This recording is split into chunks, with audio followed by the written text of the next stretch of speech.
y hablamos acerca de lugares geométricos, desde hace una semana. Estuvimos trabajando con lugares geométricos, en donde habíamos dicho que los lugares geométricos eran un conjunto de puntos en el plano que cumplían cierta propiedad. Entonces eran puntos que cumplían cierta propiedad en donde debíamos de demostrar dos cosas para decir esta figura es lugar geométrico. Entonces, para hacer esta afirmación, lo que teníamos que demostrar eran dos implicaciones. La primera de las implicaciones que teníamos que demostrar tenía que ver con el hecho de que si nosotros considerábamos un punto en la figura, entonces teníamos que ver que X cumplía la propiedad. Cumplía la propiedad. Entonces era una de las cosas que teníamos que ver.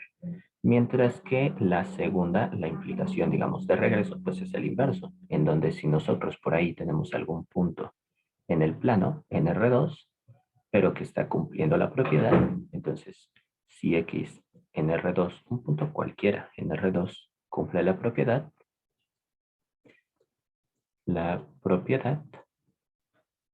entonces era porque el punto en realidad estaba en la figura. Entonces, era por eso.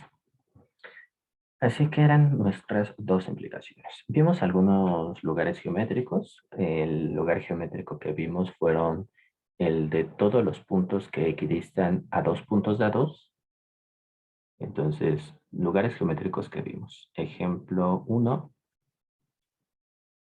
fueron el lugar geométrico de los puntos, el lugar geométrico de los puntos, tales que equidistan a dos dados, a dos puntos dados. Ya habíamos dicho que este no era solo una figura en particular, una figura así cualquiera, sino era una figura que tenía un nombre en particular que era el de mediatriz. Entonces, esto habíamos determinado que era precisamente la mediatriz del segmento determinado por los dos puntos que ya estaban dados. Pongamos que si los puntos se llamaban A y B, entonces la mediatriz de A y B. Ese había sido uno de los ejemplos que habíamos trabajado. Este, si no mal recuerdo, lo vimos hace exactamente una semana. Mientras que el ejemplo 2 fue uno similar. De hecho, cuando vimos el ejemplo 2, después vimos el ejemplo 1 y nos dimos cuenta que la demostración era básicamente la misma. Porque el ejemplo 2, el lugar geométrico fue el de aquellos puntos, de los puntos tales que cumplían la propiedad de que estaban en los centros, o más bien eran los centros, así que mejor reformulemos esto, de los centros de las circunferencias, de herencias que pasaban por A y B, dos puntos dados también. Ese creo que sí vale la pena ahorita hacer el dibujo. Aquí está. Sí, ahora sí. Entonces, teníamos nuestros dos puntos A y B y nosotros lo que hacíamos era trazábamos circunferencias. Nada más estamos dando un pequeño recordatorio de algunos lugares geométricos con los que hemos estado trabajando. No vamos a hacer más nada con ellos. Entonces, trazábamos todas las circunferencias, considerábamos aquellas que pasaban por A y por B y veíamos que si nos fijábamos en los centros de esas circunferencias, no importaba el radio, siempre y cuando pasaran por A y por B, que era la condición que nos interesaba. Y ahora sí, nos fijábamos en los centros y podíamos notar que todos esos centros estaban alineados. Y no solo estaban alineados, sino además cumplían la propiedad de que estaban sobre la mediatriz. De hecho, todos estos puntos que se formaban, de nueva cuenta nos salía la mediatriz. De ahí que pues la demostración fuera bastante similar a la del ejemplo 1. Entonces, en este caso, nuestra solución fue también la mediatriz de A y B. Entonces, fueron nuestros dos ejemplos. Y el ejemplo 1 también lo utilizamos no solo porque, pues, a ver qué salía, sino porque el ejemplo 1 lo utilizamos como una especie de lema. Ese ejemplo 1 lo utilizamos para una proposición. Voy a escribir dicha proposición en verde. Entonces, esto se sale un poquito de los lugares geométricos, sin embargo, el primero de los lugares geométricos lo utilizamos para la siguiente proposición, donde la proposición nos decía que por cualesquiera 3 puntos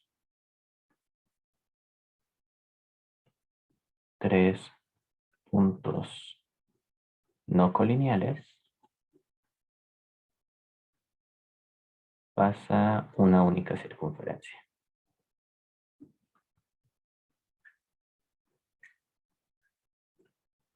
Dicha circunferencia, de hecho podemos decir más, esta circunferencia es a la que llamamos circuncírculo. Entonces, esta de acá es la llamada circuncírculo. Y pues, de una vez aprovechando que estamos haciendo dibujos, vamos a hacer el dibujo de esa.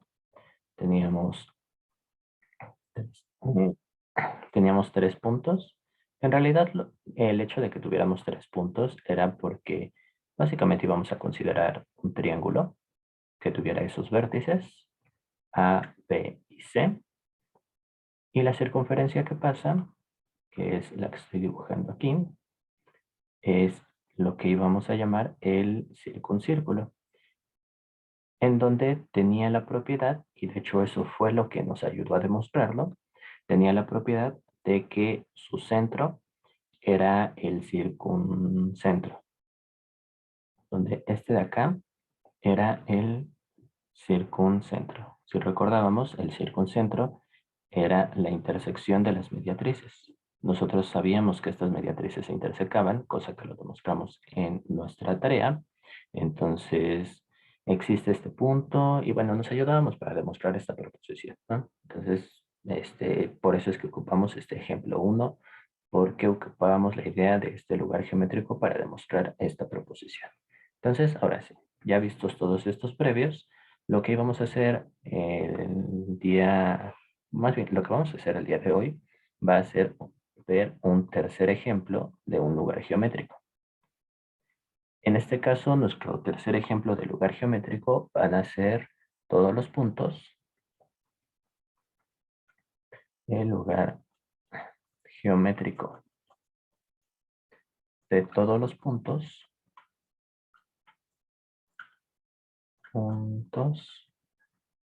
que equidistan, pero ahora en lugar de equidistar, como en el ejemplo 1, a 2 puntos, van a equidistar a 2 rectas, que equidistan a 2 rectas dadas. Y este ejemplo 3 todavía no lo demostramos, es el que vamos a demostrar ahorita. ¿Para qué vamos a demostrar este ejemplo 3? De nueva cuenta vamos a hacer algo similar a lo que hicimos con el ejemplo 1 para la proposición, y es que con ayuda de este ejemplo 3 vamos a demostrar una proposición que tiene todo que ver con este con nuestro tema que es el de circunferencias. Sé que hoy ya pasamos a elipses, me avisaron al menos, pero pues pues es el tema de circunferencias todavía este ejercicio. Entonces, esta proposición es la que nos va a interesar en realidad para este tema de circunferencias. Y es que la proposición nos dice que por cualesquiera 3 rectas por cualesquiera tres rectas no concurrentes. No concurrentes.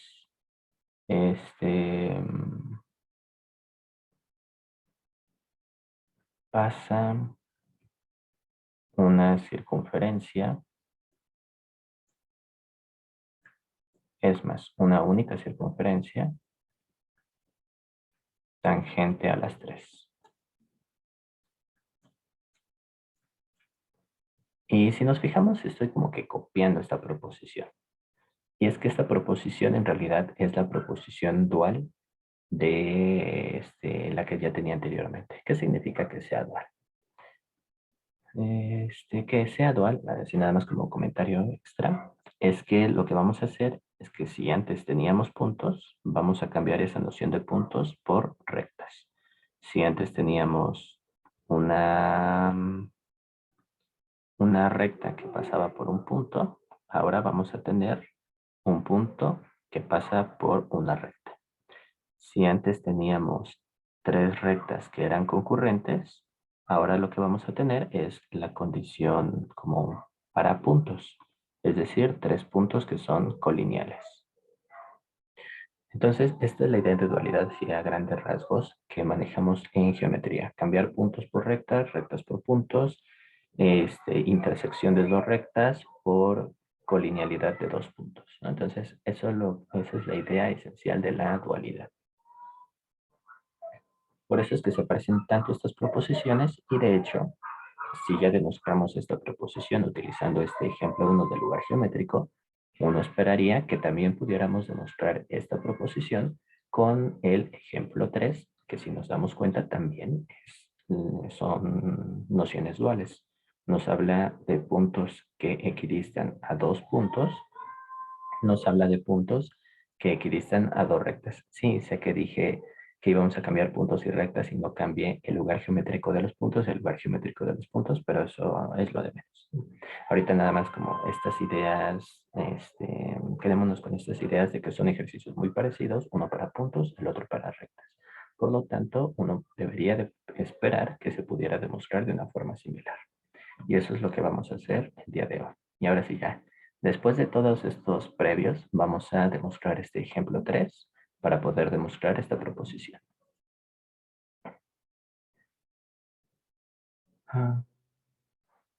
Comencemos de este lado. Bueno, quizás sí necesite un previo extra. Porque si bien quiero demostrar esta proposición con la ayuda de este ejemplo 3, para demostrar quién es el lugar geométrico necesito decir quién es la ecuación de mi bisectriz, porque esta todavía no la hemos hecho, según yo. Entonces, aquí primero, antes que otra cosa, lo que vamos a necesitar va a ser calcular la ecuación de la bisectriz.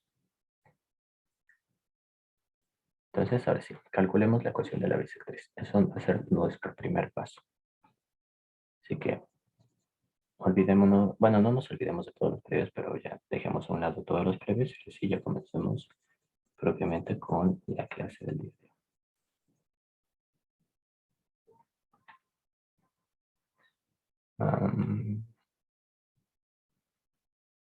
Vamos a encontrar la ecuación de la bisectriz de dos rectas.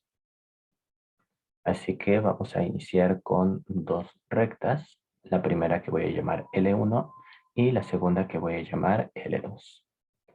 L1 y L2. Y voy a considerar la bisectriz de este ángulo alfa que tengo ahí anotado.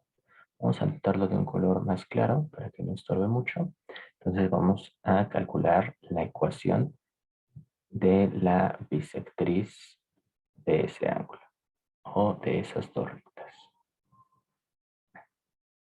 Recta a la que voy a denotar como L sub B.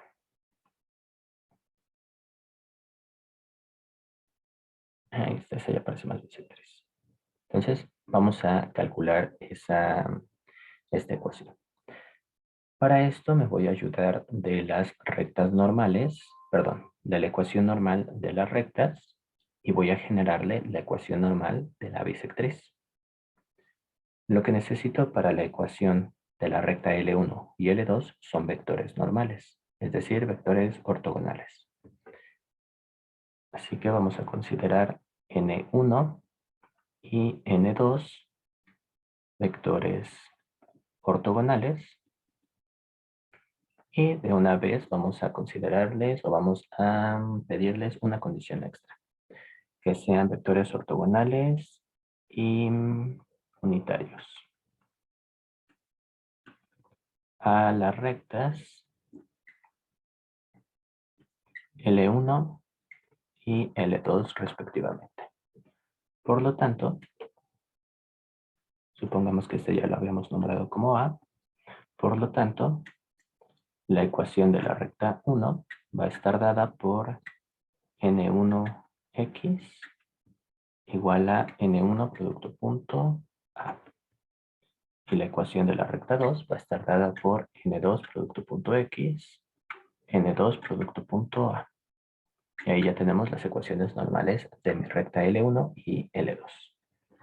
Esta condición de que sean unitarios tampoco nos debe de causar mucho conflicto, ya que cualquier vector lo puedo convertir a vector unitario dividiendo entre su norma. Entonces, no pasa nada si pedimos vectores unitarios de una vez. Una vez que ya tenemos eso, los vectores N1 y N2, vamos a dibujar el vector N1, que es ortogonal a L1, y el vector N2, que es ortogonal a L2. Vamos a considerarlos de esta manera los vectores, ¿no? Entonces, lo que hemos comentado era que el ángulo formado entre estos vectores es el mismo ángulo alfa que tengo aquí. Lo podemos pensar de varias formas. Una, creo que yo quizá la más sencilla es, consideremos a L1 y a N1. Son ortogonales. Como son ortogonales, lo que hago es una rotación con ángulo alfa. L1, mediante el ángulo alfa, esta rotación en alfa va a llegar a L2. Y N1, bajo la rotación en alfa, va a llegar a N2. Entonces,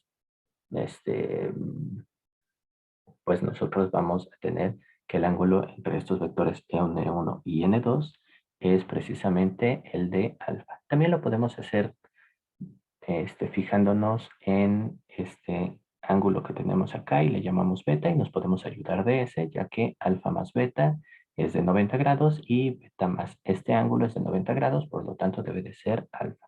Entonces, cualquiera de las dos maneras es igual, ¿no? Pero ahorita tampoco nos preocupemos mucho por eso. Van a ser alfa los dos. Algo de lo que ya habíamos medio platicado el jueves anterior. Ahora sí, ya tenemos que estos ángulos son alfa. ¿Para qué me va a servir? Recordemos que lo que tenemos o lo que sabemos de la bisectriz. Ah, ¿Qué tenía pasó? una duda. Es que no me termina de quedar claro por qué ese ángulo entre N1 y N2 es igual al de las dos rectas. Mira. Fijémonos en este ángulo de aquí. Llamémosle ángulo beta. Quiere decir que este ángulo alfa y este ángulo beta es el ángulo que forman entre L1 y L2 y entre L2 y N1. Aquí estoy suponiendo que L1 y L2 son o forman un ángulo menor a 90 grados. Si formaran un ángulo mayor a 90 grados, se sigue el mismo argumento, solamente que sería una resta. Solo lo comento. Pero enfoquémonos en este ángulo alfa y en este ángulo beta. Este ángulo alfa y este ángulo beta forman el ángulo entre L1 y el vector N1. Pero sabemos que el vector N1 es el vector ortogonal a la recta L1. Lo que quiere decir es que alfa más beta es de 90 grados. Tracemos este ángulo, que en principio no sé que sea alfa, entonces le voy a llamar gamma. Este ángulo beta y este ángulo gamma es el ángulo formado entre L2 y N2. Quiere decir que este ángulo al que había llamado beta más este ángulo que no sé cuánto sea, pero que me interesa que sea alfa, Es el ángulo formado entre L2 y N2. Quiere decir que es de 90 grados. Por lo tanto, gamma es igual a alfa. Haciendo la resta o igualando el 90, ¿no? Entonces tendríamos que alfa es igual a gamma con esto de aquí. Aquí les digo, estamos utilizando el hecho de que este ángulo es menor a 90 grados, pero si utilizamos un ángulo obtuso, pues nos va a salir el mismo razonamiento, pero con signos de menos. Vamos a tener que hacer restas ahí. Pero es el mismo principio que estamos siguiendo aquí. Entonces, así lo podemos demostrar. Y les digo, también podríamos pensarlo como que... También podremos pensarlo como que tenemos a... Voy a dibujarlo aquí. Tenemos a L1 y tenemos a el vector N1. Entonces nosotros hacemos una rotación de 90 de alfa grados. Hacemos una rotación de alfa grados. Las dos rectas que salgan, esta de acá y esta de acá, van a seguir siendo ortogonales, porque las primeras ya eran ortogonales. Cuando rotamos, los ángulos se siguen conservando, que de hecho se llama una transformación conforme cuando los ángulos se conservan. Entonces, estos ángulos que son de 90 grados, al momento de que lo rote, se va a seguir conservando y va a seguir siendo de 90. Quiere decir que esta recta, que casualmente es L2, porque es una en un ángulo de 90 grados, perdón, de alfa grados, lo que me va a dar es el vector ortogonal a L2, que no es otro más que N2. También podríamos pensarlo de esa otra manera. Entonces, de cualquiera de las dos podemos ver eso, de que ese ángulo es el mismo que el ángulo entre la recta L1 y L2. Y ahora sí, ya tenemos a nuestras vectores normales. Ya vimos esa propiedad. Y no solo eso, sino ahora podemos decir todavía más. Nosotros lo que podemos hacer es afirmar que el vector normal en esta misma dirección. No estoy considerando direcciones opuestas, estoy siempre considerando esta misma dirección. Tampoco nos debe de causar mucho conflicto. Sabemos que los vectores normales son ortogonales, entonces puede que tome el que esté en esta dirección o puede que tome el que esté en esta dirección, el que más me convenga. En este caso me conviene el que abren en estas mismas direcciones. Por eso es que puedo hacer estas sumas de ángulos sin ningún problema. Tampoco es que me estoy guiando tanto del dibujo, simplemente me estoy ayudando ahorita para que sea más fácil la explicación. Bueno, el vector normal ALB, que no es otra más que la bisectriz, es bisectriz del ángulo entre N1 y N2. Entonces, esa es mi afirmación, que el vector normal de LB va a ser bisectriz de este ángulo.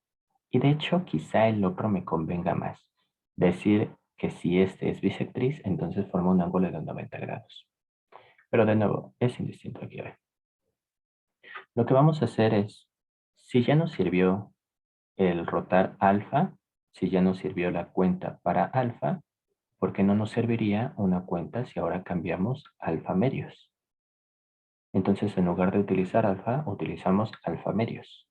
Quiere decir que ahora en lugar de que N1 y el vector ortogonal ALB formen un ángulo de alfa, simplemente formen el ángulo de alfa medios. Repito eso.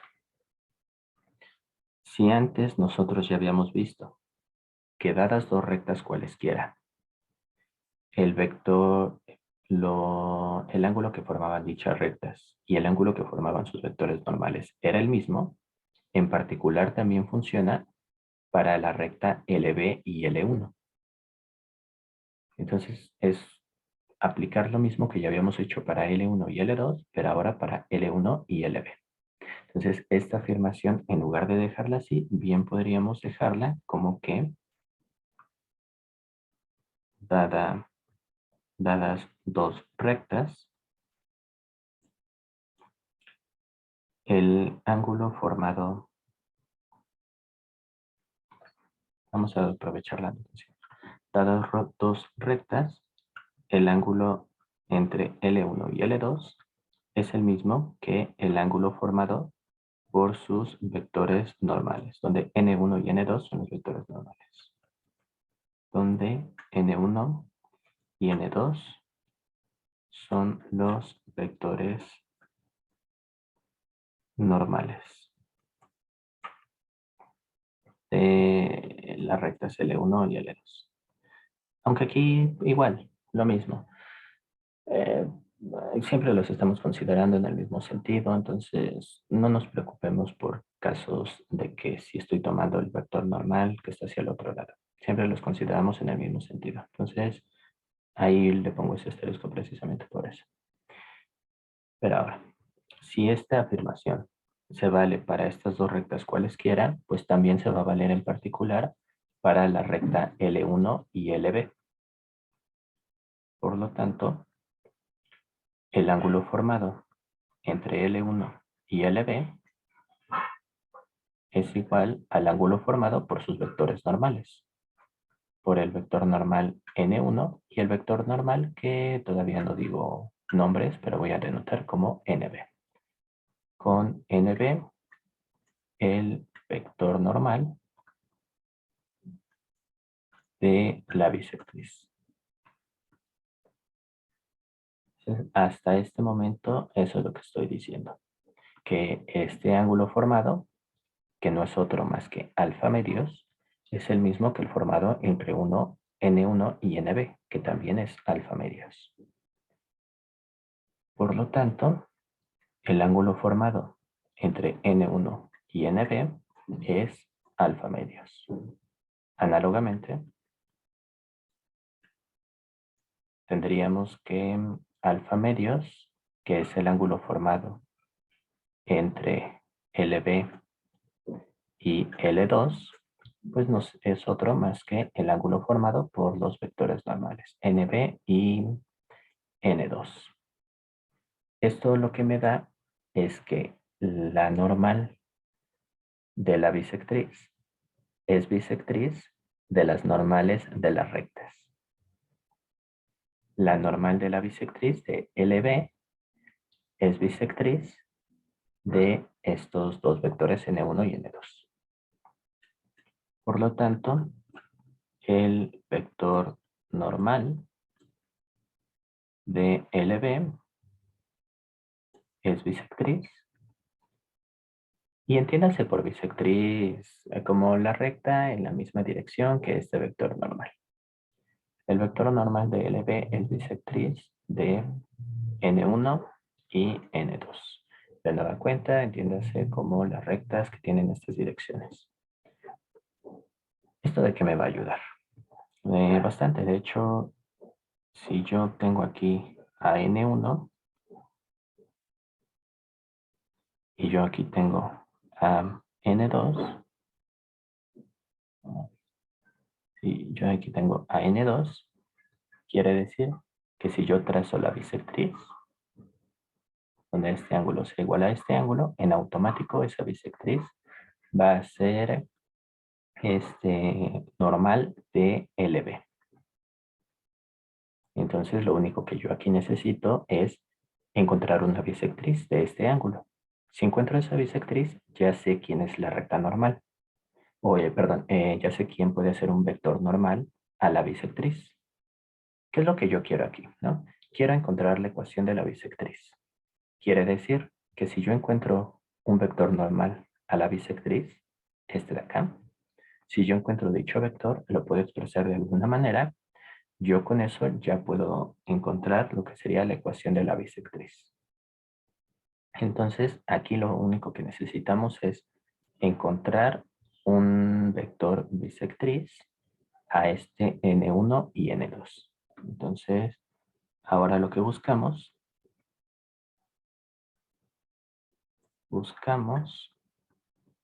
es un vector que divida en dos partes iguales, o sea, bisectriz, a el ángulo entre el vector n1 y n2. ¿Quién va a ser ese? Aquí el que nos va a servir va a ser n1 más n2. Entonces mi afirmación va a ser esa. Mi afirmación es n1 más n2 vector es bisectriz. De nueva cuenta, entiéndase por bisectriz la recta con esta dirección. N1 más N2 es bisectriz del ángulo formado por esos dos vectores. Y ya, entonces debería demostrar esta afirmación. ¿Cómo yo puedo imaginarme que esto puede ser cierto? Entonces vamos a hacer un dibujo. Tenemos N1. Igual no me quiero ayudar tanto de los dibujos, pero caray, es geometría, ¿no? Entonces hay que aprovechar ahora que se puede hacer dibujos. N1 y N2. ¿Qué pasa con N1 y N2? N1 y N2 son vectores unitarios. Vectores unitarios. Como son vectores unitarios, miden lo mismo, miden 1. Entonces, miden lo mismo. Este vector mide lo mismo que este vector. ¿Quién es N1 más N2? Para encontrar quién es N1 más N2, lo que tenemos que hacer es trazar el paralelogramo. Vector perpendicular, y esa intersección del paralelogramo va a resultar ser el vector N1 más N2. N1 más N2. Y si estos vectores serán iguales, quiere decir que este vector también es igual a este vector. Y si tenemos ahí nuestro rombo, todo parece indicar que sí, ¿no? Que los ángulos van a ser iguales. De hecho, aquí tenemos dos triángulos isósceles y si queremos utilizar criterios de triángulo los podemos utilizar y podemos darnos cuenta de que eso es cierto. Pero digamos sería el por qué yo estoy proponiendo a n1 más n2 como vector bisectriz. Digamos, estoy justificando por qué creo en mi afirmación. Así que vamos a demostrar dicha afirmación. Pero pues utilizando nuestra herramienta de geometría analítica. Entonces, para demostrar que n1 más n2 es bisectriz de dicho ángulo, lo que voy a hacer es ayudarme de un teorema. Por el teorema visto en clase, no me acuerdo cuál es, decía que si yo tengo dos vectores, voy a anotarlo aquí. El teorema me decía, si tú tienes dos vectores A y B, o creo que les llamaba U y V,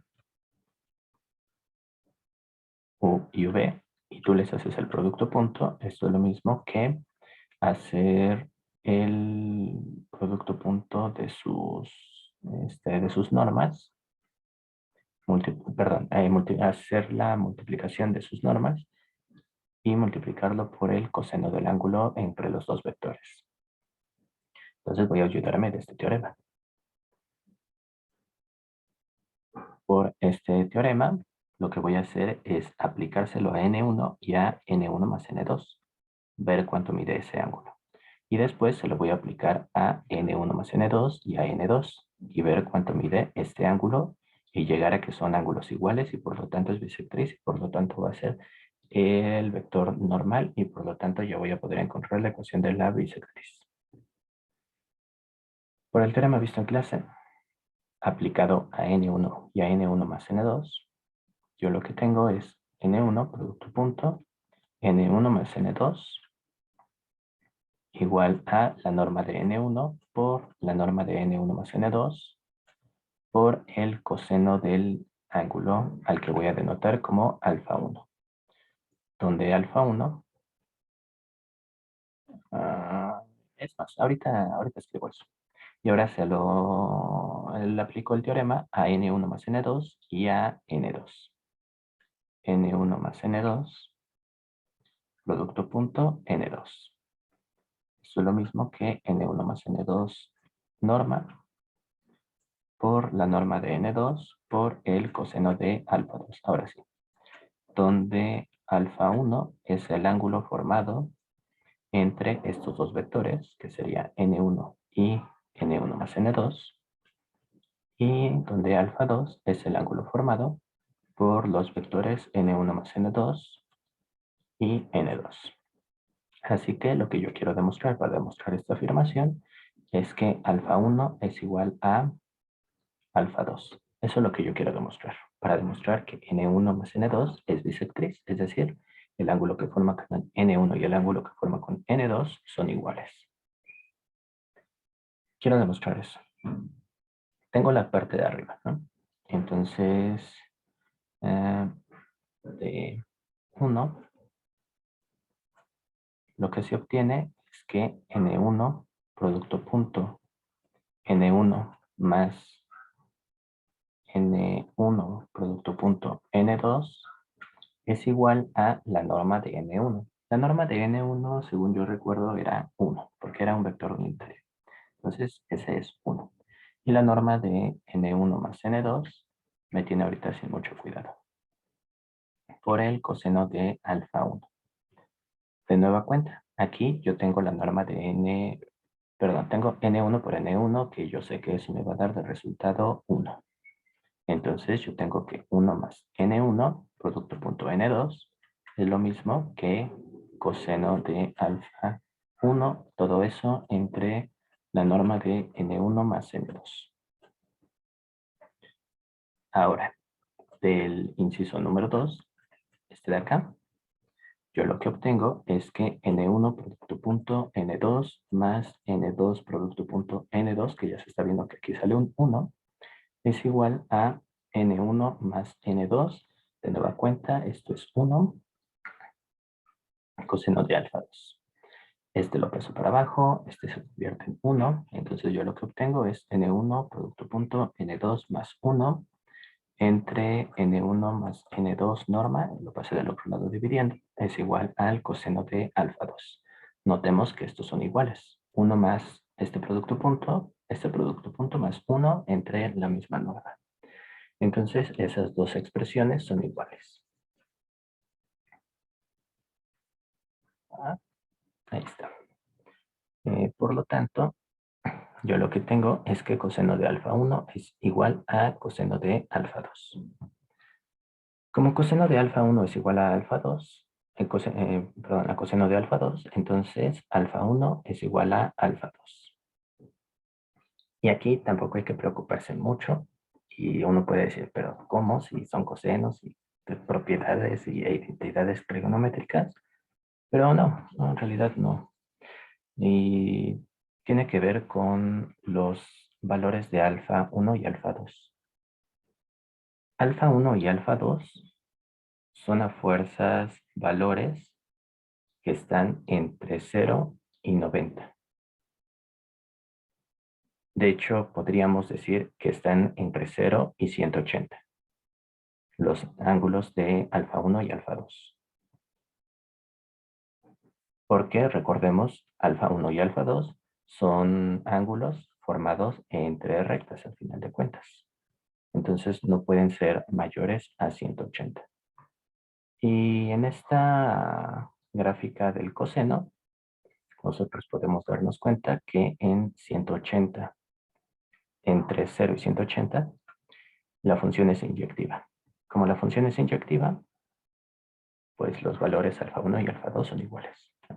Entonces, los ángulos son iguales, que era justo lo que yo quería demostrar, que los ángulos eran iguales.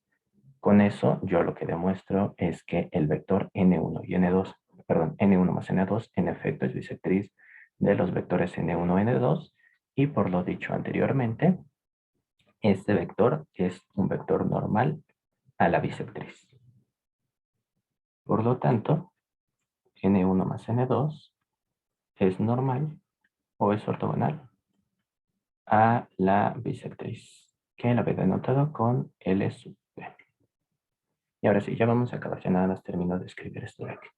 Tenemos que este es un vector normal a LB. Y ahora sí puedo hacer lo que yo quería desde un inicio, que es encontrar la ecuación de la bisectriz. Así que la ecuación de la bisectriz va a estar dada por el vector normal.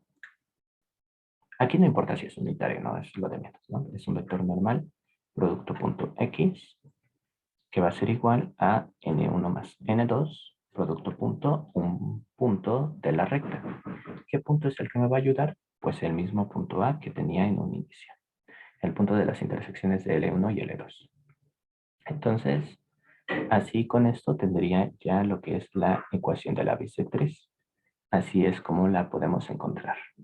Y nada más como comentario, también tenemos que la bisectriz, vamos a ponerle prima, se puede ver como N1 menos N2, producto punto X, igual a N1 menos N2, producto punto A, donde esta bisectriz es la bisectriz externa. Habíamos dicho que dadas dos rectas existen dos bisectrices, la bisectriz interna, o en este caso la bisectriz rojita que dibujamos, y la otra, la que está, digamos, en el ángulo de afuera. Entonces, tendríamos L1, L2, este de acá es la que encontramos, LB, pero también podríamos tener a esta otra bisectriz, que de hecho van a formar un ángulo de 90 grados, que es LB'. Y esta también es bisectriz, y esta sería su ecuación. Nada más sería cuestión de ver que N1, N2 y N1, N2, perdón, N1 más N2 y N1 menos N2 son ortogonales, y ver que estas dos bisectrices en realidad sí son ortogonales, cosa que no es tampoco tan complicada, pero no nos vamos a meter mucho en ello. Nada más era como comentario extra de que también tenemos esta otra ecuación que nos va a generar la otra bisectriz. Entonces, esta es la ecuación de la bisectriz de dos rectas, donde N1 y N2 son los vectores normales de las rectas L1 y L2, y donde A es el punto de intersección, o en general cualquier punto, pero el punto de intersección en este caso. Así es como se ve la ecuación de la bisectriz. Y de nuevo, no acabamos, nos quedamos como a la mitad del camino otra vez, pero ya con esto todo lo demás es muchísimo más fácil. Esta era la parte complicada.